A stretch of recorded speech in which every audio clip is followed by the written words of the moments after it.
দর্শক, এই মুহূর্তে আমরা যেতে চাই শাহবাগ ব্লকের ঘোষণা করেছেন ঢাকা বিশ্ববিদ্যালয়ের শিক্ষার্থীরা সংহতি প্রকাশ করে কুয়েটের যেই শিক্ষার্থীরা আন্দোলন করছেন সেই বিষয়ে। এবং আমাদের সহকর্মী নজরুল ইসলাম আছেন আমাদের সাথে বিষয়টি নিয়ে সর্বশেষ খবর জানানোর জন্য। নজরুল, একটু বলবেন যে ঢাকা বিশ্ববিদ্যালয়ের শিক্ষার্থীরা এখানে এসে কি ধরনের বক্তব্য দিচ্ছেন এবং একই সাথে শাহবাগ ব্লকের মতো তারা এক ধরনের ঘোষণাও দিয়েছেন, সেই বিষয়ে আসলে কি খবর আছে আপনার কাছে?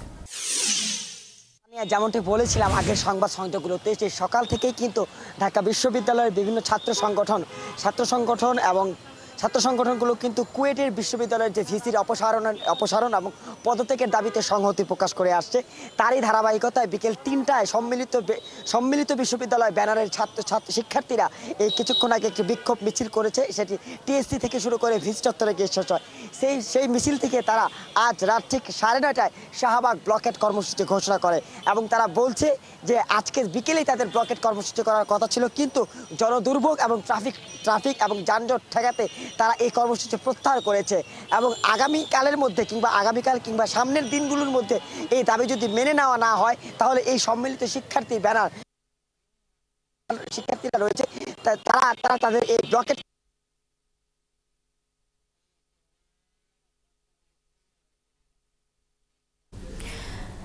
দর্শক, আমাদের সহকর্মী নজরুল ইসলাম যুক্ত ছিলেন আমাদের সাথে। নিশ্চয়ই ফিরবো আমরা তার সাথে আবারও সংযুক্তি স্থাপন করতে পারলে।